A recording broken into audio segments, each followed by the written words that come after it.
Nazia Haque, good morning, and thank you so much for spending time with us today. We really appreciate it. Perhaps we could start by finding out a little bit more about yourself. How did you get to where you are today? Okay, I'm going to try to keep the story brief because obviously we're going to cover off some other important topics today. So I've been an advisor for just over 15 years, and my interest in financial advice came about because when I was 19, I had to go and get some financial advice. I went to the bank that my mum and dad had got me as a bank account, and I had suffered some bad advice, and it kind of got me interested in I would really like to make a difference and kind of give people that really transparent, honest advice and give that guidance. Had I got the right guidance at the age of 19 when I really needed it, it could have transformed my life and I wouldn't have made all the mistakes I've made. And that's what I'm kind of like really passionate about, educating people about managing their own money.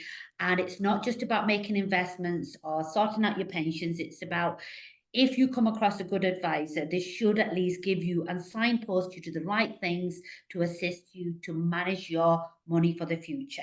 So it's kind of made me really interested in investments and fill that gap.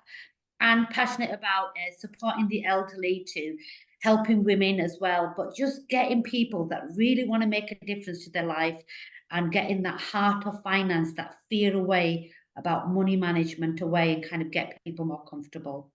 Okay, now I have to ask you a question because of what you just said. How on earth do people know they're getting good advice when they get it? How do they know? Interesting question, and rightly so. But the first thing I would look out for is that you need to check that the client, the advisor that you're working with is regulated. Okay, and I think strangely enough, our gut speaks for itself, and I think we don't sometimes really listen to our gut. If you're not feeling comfortable in sharing information with them, if you're feeling rushed in any sense to sign anything, it's not right. And every advisor, prior to even speaking to you, as you know, at the first meeting, should be giving you the FCA number and the complaints department number, because rightly so, you should have all the information to check the advisor out before you even embark on exchanging any information. Um, that would be my number one. Like I said, recommendations are great. You know, somebody that knows somebody, um, always helps as well. But do your due diligence when you're selecting your advisor. I mean, I'm part of a FTSE 100 company, and I decided to join them and set my own practice up 7 years ago, and it was purely because of that reason. I want people to feel comfortable, and if something happens to me, I want them to have someone to go to. So I think having that support and that cyber security protection around supporting my clients really matter. Okay, that sounds excellent. I think one of the issues we're talking about today is giving advice to the elderly.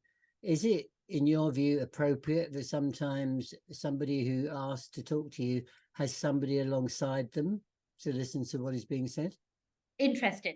Again, because like I'm part of like, you know, a big brand now, we do have a lot of rules and regulations around it, but the FCA regulations around it is there is age parameters by which you should have somebody else support that person. I mean, we're a little bit more stricter because we're here to protect our clients and ourselves as well. But realistically speaking, a lot I have clients ranging all age categories. But let's talk about my elderly clients. I mean, I've got a client that's 81 and she's fully aware of all her investments and she's completely aware. But I always give my clients once they go above the age of 70, I think I have to do my own work as well. And I have to work out, is my client starting to be forgetful, struggling? You know, have they had a recent death in the family? Are they in a really vulnerable position? And start really understanding who they have as their trusted people in their circle. So I do that right earlier on in the journey where I kind of establish with the client who they trust and who they feel comfortable with, and start bringing that in gently year in, year out to say, how do you feel about bringing somebody in? Some of my clients are not comfortable sharing their financial affairs with anybody, but it's my job to gradually help them understand the importance of ensuring that they bring that trusted person on board, because ultimately, with age, vulnerability increases. And what my job is to decrease that and help them get the right level of support around them. Because managing all your a lot of clients sadly end up inheriting a lot of stuff from maybe the husband passes away and they end up having a pile of stuff. They don't know where anything is. So what I firstly do is minimize them bank accounts so that it's quite streamlined to ensure that you can work out where everything is, and then bringing their loved ones in that are due to inherit that as well.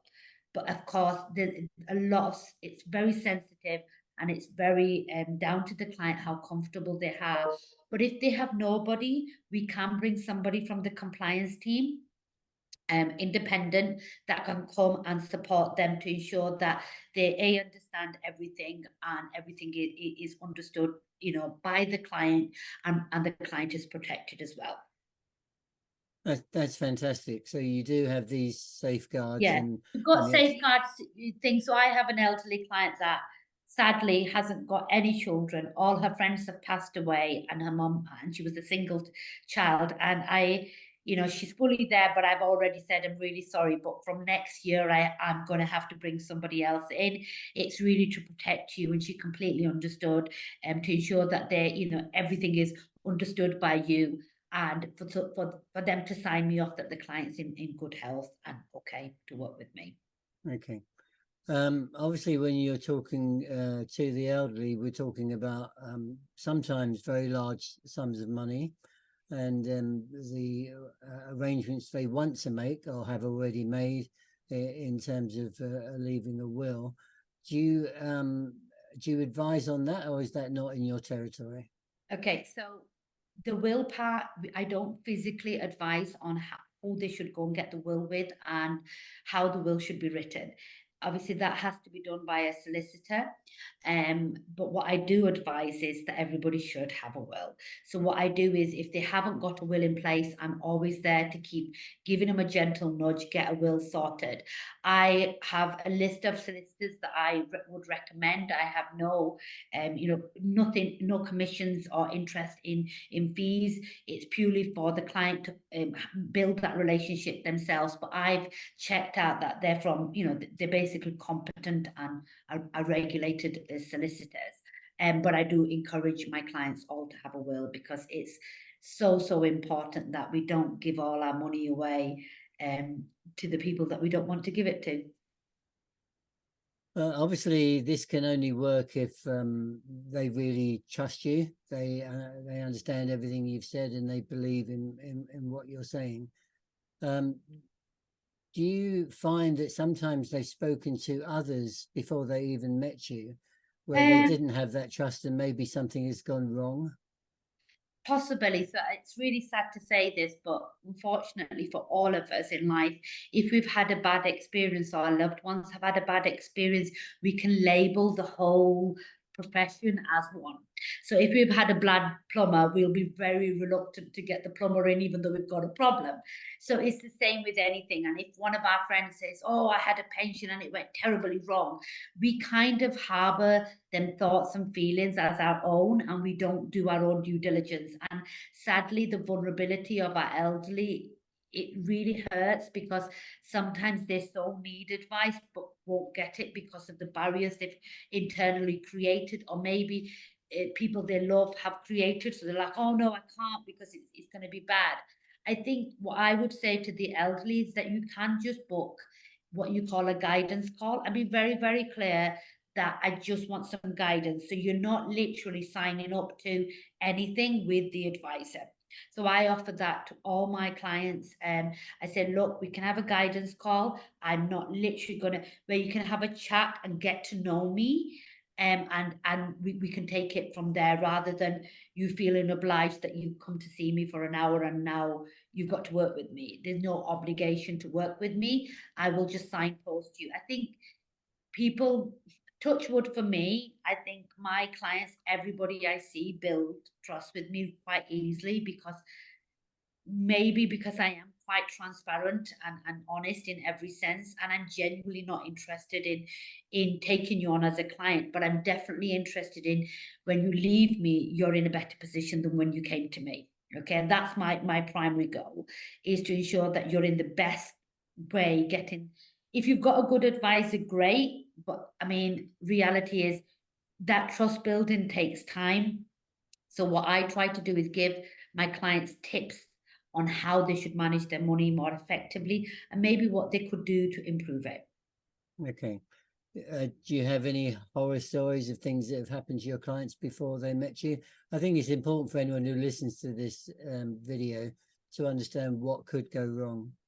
Okay, so there's a couple of horror, well, I have a few horror stories which make me quite sad and hurt me a lot at the time, but one of my clients sadly has recently um, had financial crime committed by one of her very close Really? family members. Wow. And it's all happened because grandparents and people have to keep their passwords safe and they hide them in little books and etc.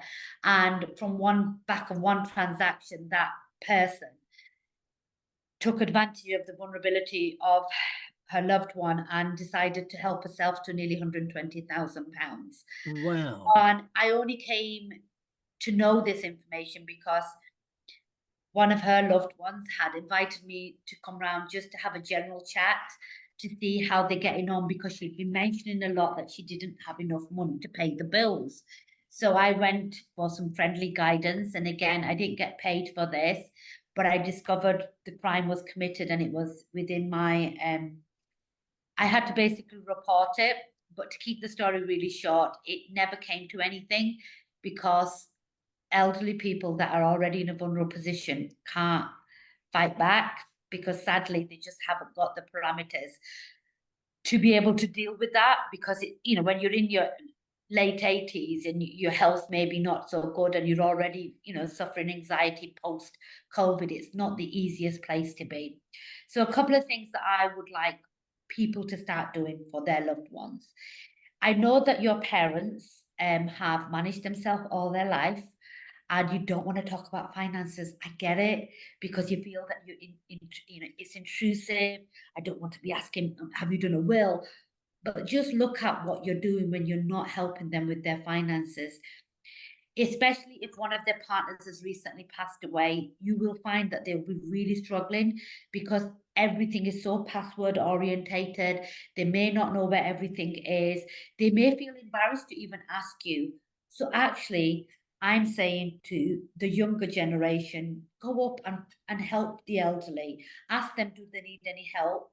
Um, if they can't, if they feel uncomfortable with you, try to find a trusted advisor that you have checked out to say, why don't you just have a guidance call and check that everything's in the right place so it's clear, so that they can have a private chat. Um, but it's your duty to be able to do that for them. Otherwise, they will potentially have somebody commit a financial crime against them.